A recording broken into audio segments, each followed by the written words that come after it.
Hi engineers, kasama natin si Miss. Donna po. And, Dorian. ayan, so sila yung naging training moderator natin dito sa Discuss, no, na coach training face-to-face.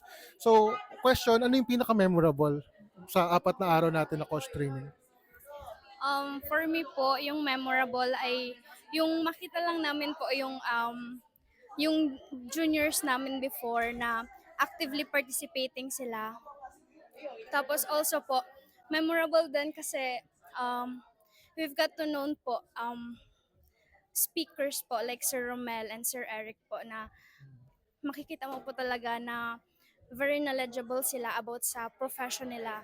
And for us po, not only for me po, kasi kitang-kita naman po na effective talaga sila as to their profession po. For me naman po, yung modules po, though it is very parang malaman para sa kanila, na makaka-help talaga sa kanila sa knowledge. Very engaging din. Nakadagdag din yung very engaging yung approach nung dalawang speakers natin for the 4 days. And as takers kasi for SELE, parang naging parang dagdag na rin yung course kasi parang board trend siya ngayong lately. Ayan, so, mag-boards pala kayo this November, no?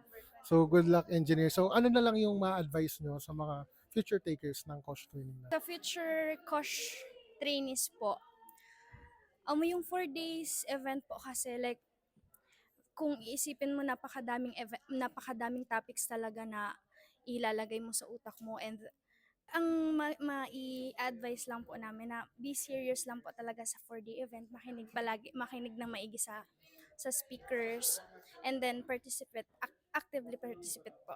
Yan lang.